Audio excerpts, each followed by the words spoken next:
আজকে আমার দেশের যুবকেরা কোরআন পড়ার সময় নেই, ঠিক কিনা বলেন? শুধু mobile, Facebook chatting, Facebook Messenger, ঘন্টার পর ঘন্টা। এই যে গেল কি একটা T20 ওয়ার্ল্ড কাপ গেল না, আবার আসতেছে সামনে ফুটবল, ঠিক কিনা বলেন? সব ব্যস্ত। শয়তান প্রকাশ্য শত্রু, শয়তান দুশ্মন।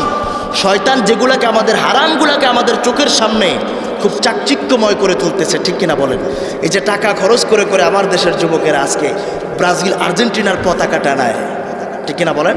আমি গতকাল জামালপুরে দেখলাম, জামালপুরের এক যুবক সে তার গোটা বাড়িটাকে আর্জেন্টিনার পতাকার রঙে রঙিন করলো। তারপর সে বলতেছে যে আমি এই বাড়িটা মেসির জন্য দিয়ে দিলাম, মেসি চাইলে আমি বাড়িটা মেসির জন্য লিখে দিব। অথচ মেসি ওরে চিনেও না, ঠিক কিনা বলেন? মেসি কি জামালপুরের নামও তো মেসি জানার কথা না। বাংলাদেশে যেহেতু এসেছে জানে, বাংলাদেশ নামে একটা দেশ আছে।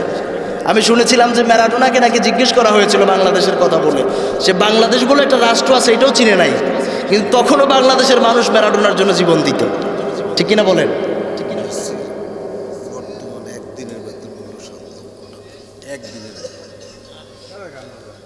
চিন্তা করছেন? আমাদের মাশাআল্লাহ মুরব্বী আর একটা তথ্য দিলেন যে মেসির একদিনের বেতন নাকি 7.5 লক্ষ টাকা, 7 লক্ষ টাকা। তো জামালপুরের যুবক আবেগ দেখেন যে মেসি কোথায় আছে, হাজার হাজার মাইল দূরে, তার জন্য বাড়ির পুরা বাড়িটাকে পতাকার রঙে রঙিন করলো, জায়গায় জায়গায় মেসির ছবি অঙ্কন করলো। আবার বলতেছে মেসি যদি চায় আমি বাড়িটাকে তার নামে লিখে দিব। নাউজুবিল্লাহ বললেন না? এই জীবন কি মেসির জন্য? এই ধন সম্পদ কি মেসির জন্য? আহা, যদি একটা মুসলমানও হতো, একটা ধর্মীয় কেউ যদি হতো, তাও মনটাকে বুঝাতাম। এই যে গত কিছুদিন আগে আপনার ওয়ার্ল্ড কাপ গেল, যাওয়ার পর মঈন আলী নামে একজন ইংল্যান্ডের একটা প্লেয়ার আছে, মঈন আলী। এই যুবকেরা জানে বলে আমি কথাগুলো ছোট্ট করে বলছি, যে এটা রিপোর্ট হলো, নিউজ দেখলাম যে মদ নিয়ে, শ্যাম্পেন নিয়ে যখন উদযাপন করতেছে, এই বিজয় উল্লাস যখন করতেছে আস্তে করে, আদিল রশিদ আর হচ্ছে মঈন আলী তারা সাইড হয়ে গেছে, মদ স্পর্শ করে না। সুবহানাল্লাহ বলেন। বলতেছে যে আমরা যখন নামাজের সময় হয়ে যায়, আমাদের দলীয় ক্যাপ্টেন মুচকি হাসি দিয়া আমাদের নামাজের জন্য আমাদেরকে অ্যাপ্রিসিয়েট করে সুযোগ দিয়ে দেয়। সুবহানাল্লাহ পড়েন।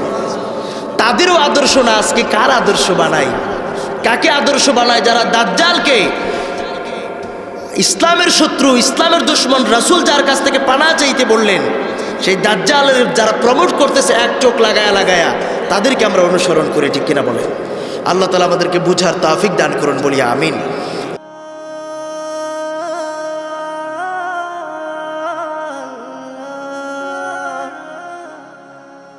ACTV 24 প্রচার করো যদি একটিমাত্র আয়াত হয়।